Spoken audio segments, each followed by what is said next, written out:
Hello and welcome to another week in review. I am Sarah. I was very busy this last week and a half or so since I last uploaded anything, which is why there haven't been any Blu-ray reviews or anything. I've been very busy with work. I've been reading a lot of comics instead of watching a lot of movies, because I love comic books as well. And I actually changed the name of this channel so it's not just movie related, so I can free myself up to talk about comics on this channel. I, most importantly, have been working on writing screenplays and figuring out the logistics of starting a movie production company so I can finance my own indie films, and potentially others as well if it's successful. And so that's what I've been doing. Sorry for the week upload schedule. I didn't watch that much this week, but I'm going to talk about it anyway, because I watched some really good stuff. I watched A Bucket of Blood, I rewatched it, I showed it to my fiance for the first time. And this is one of my favorite movies. This is a top 20 movie of all time for me. The screenplay is so perfect. Everything is set up and pays off. It's so well structured, you know. The slow descent is communicated really well. And it's just, I mean, for a 66-minute movie, you don't get any better than this. It's funny, it's well acted, it's well directed, it's extremely well written. I mean, Roger Corman movies don't get better than this. This is my favorite film from him, and I've seen, let's see, Fade Watch. I've seen a good number.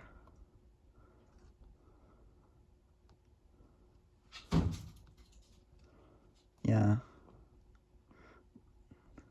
I really need to rewatch Rock All Night. What this made me want to do is rewatch Rock All Night, because I saw that once years ago, late at night, and I didn't really fully take it in, but if I remember correctly, that movie is a Dick Miller, like, solo show, pretty much. And I love Dick Miller, one of my favorite actors. I watched The Vampire.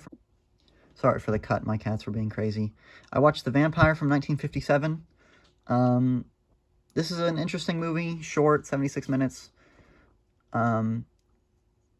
It's a very blatant metaphor for vampirism as addiction, which for a movie from the 1950s, a B movie from the 1950s, I think is very interesting that they were trying something like that. And it's somewhat well executed. A lot of the stuff could be better, but I enjoyed it quite a bit anyway. If you like vampires as a genre and creative uses for them, I definitely recommend watching this movie. I mean, it's short enough, you know. And I watched Shoeshine for the first time. I bought the Criterion. When all of my stuff gets here from the sale, I will go over all the stuff I got from the sale. I say I bought the Criterion. My fiance actually bought it for me as a gift, which was very kind. But I loved this movie so much. I've never been a big neo-realism fan as like a genre, but I've always enjoyed the De Sica stuff I've seen. This is my only second movie from him. I really like Bicycle Thieves, and I've had the Criterion of that for quite a long time, and so I've been meaning to watch this. I saw a Martin Scorsese interview about it in like high school, and it's been on my watch list for a long time. And so I'm so glad to have finally seen it. It's so well done. I've had problems with the past with this genre where it feels so realistic that it feels like a documentary, and it's almost doesn't even feel like a narrative, and so it doesn't hold my attention as well. But for whatever reason, the documentary aspect of this one worked in its favor for me, and I enjoyed it quite a bit. I gave it a 10. I will definitely be rewatching it. I'm glad to own it. Now I'm going to go into the comic section of this video. If you want to follow me on Letterboxd, it's Mortician Fulci, Sarah with the Dr. Doom profile picture. And I'll see you in just a second. The main comics-related thing that I want to talk about this week is that I have finished reading this Incredible Hulk Epic Collection, To Hunt the Hulk, Bill Mantlo, Sal Buscema. This came out earlier in the month, at the beginning of November, I think, actually. It's December now. Volume 10. But I bought it because, honestly, I was like a casual Hulk fan, you know. And I was like, and I love these epic collections. I love DC Finest. I'll buy anything that looks vaguely interesting and fits in this half-length omnibus graphic novel format. And I love this. I would give the collection a 10 out of 10, which I did on Comic Geeks. It made me really love and appreciate the Hulk as like a character, and I bought several more Hulk Epic collections, so expect to hear about those soon. What I really liked about this is that it emphasizes the monster aspect of the Hulk. Like, it never really clicked for me that Hulk is like a rubber suit monster character from like the 1950s almost. I mean, he was very clearly inspired by that sort of sci-fi. Sci-fi horror. And I really love Sal Buscema's art. I bought so many just back issues with his stuff after reading this. And the writing is really good too. You can tell that Bill Mantlo has a big love for cinema. This issue where Hulk goes to Japan is very directly influenced by Akira Kurosawa movies, with the samurai even being named Sanshiro Sugata, after Kurosawa's first film. And it's just, I mean, the artwork is so good, the writing is so fun and interesting and emotionally effective at times. I'm a big Jack Kirby fan, and I love Gene Colan, but Buscema is now up there on my list of greatest comic artists. Which is funny given that I'm mostly a DC fan. I think Marvel has a lot of the best artists, or had a lot of the best artists. But, yeah, no, it's a great collection of stories. It's very, almost surreal at times. If you want to read some just, like, weird shit. I mean, it's the Hulk getting into, like, every issue is the Hulk stumbles into something, and there's a weird situation, and the Hulk is treated like a monster, and the Hulk gets out of the situation and moves on, you know?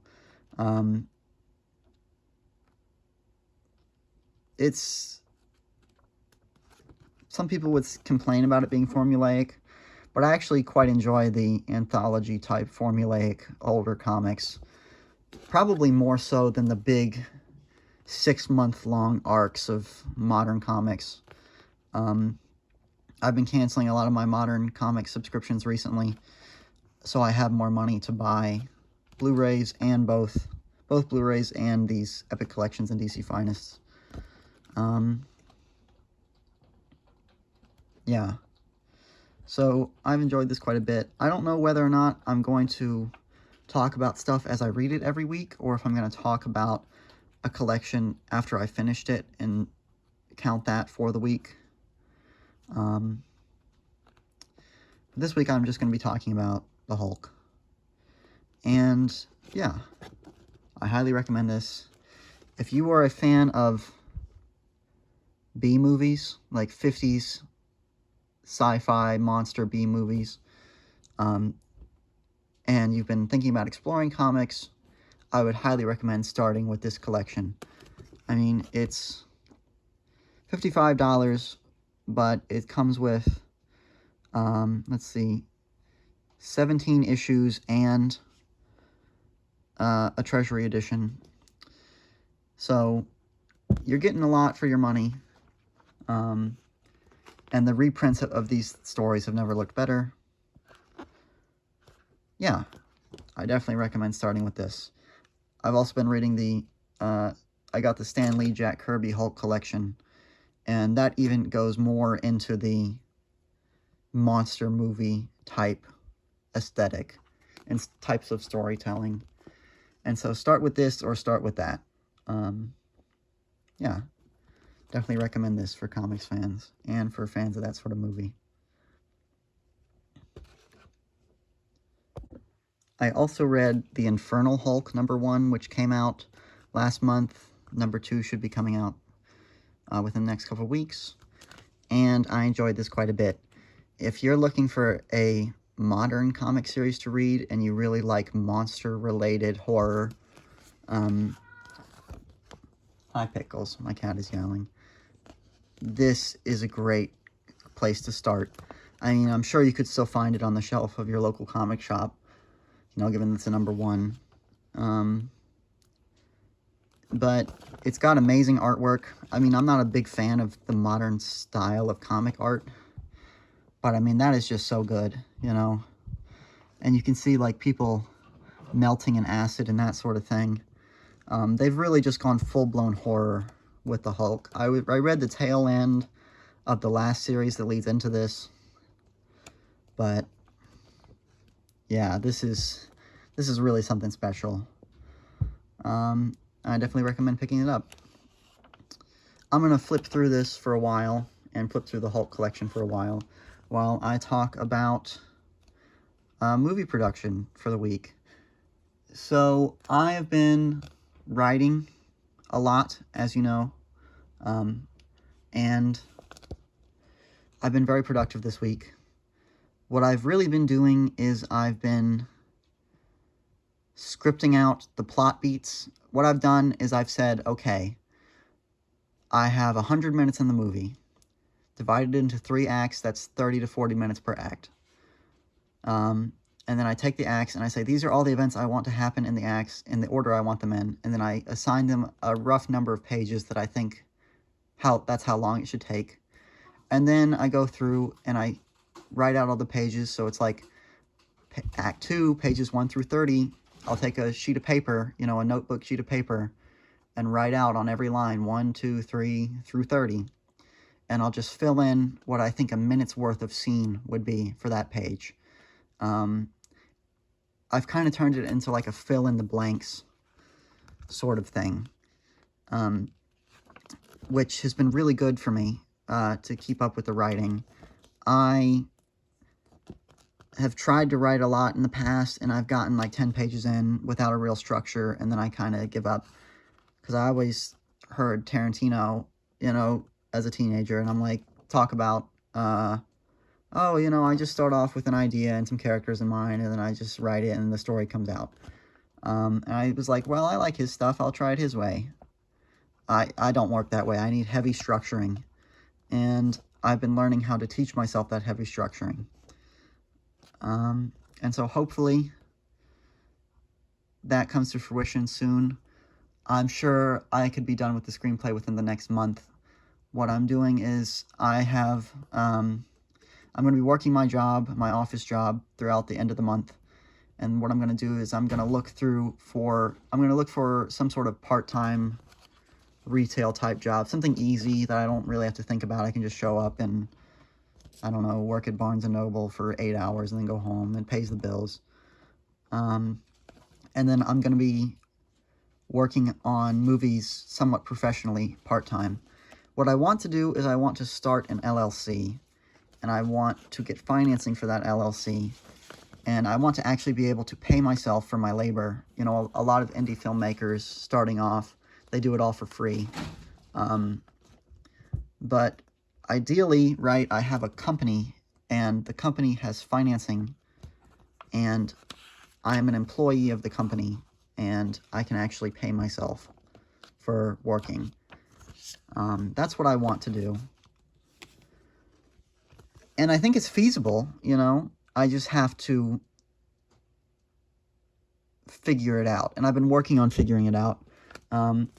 It might be easier to get several smaller amounts of funding from several places rather than one larger amount of funding. I've budgeted it out, and based on my plan for the movie, I can make the movie for less than $9,000. And that's assuming I pay myself fully for all of my labor, which, if anything needs to be cut, I can cut that. And so, let's say I come up with $20,000 to $30,000, which is a very reasonable starting point for a small business loan against the LLC. I could make 2 feature movies and some short films off of that, submit them to festivals and all that sort of thing. A lot of the upfront cost for me right now is getting the equipment, and that takes a good chunk out of the budget. But yeah, I think this is a very feasible plan. I would love to be able to have 2 feature films to submit to Sundance and Tribeca next year. Hi, Pickles, once again. If you guys comment and ask about it, I can talk more about what my plans are and that sort of thing, what I'm looking to write. Sorry, he just climbed right on my shoulder. I've also been writing some TV episode style scripts. I really like The Twilight Zone, and just as kind of like a writing exercise, I'll say, okay, here's a 24-page script, 8 pages per act, let me write this as like a warm-up exercise, pretty much, before fully, it's a way to dip my toes in before I fully commit to a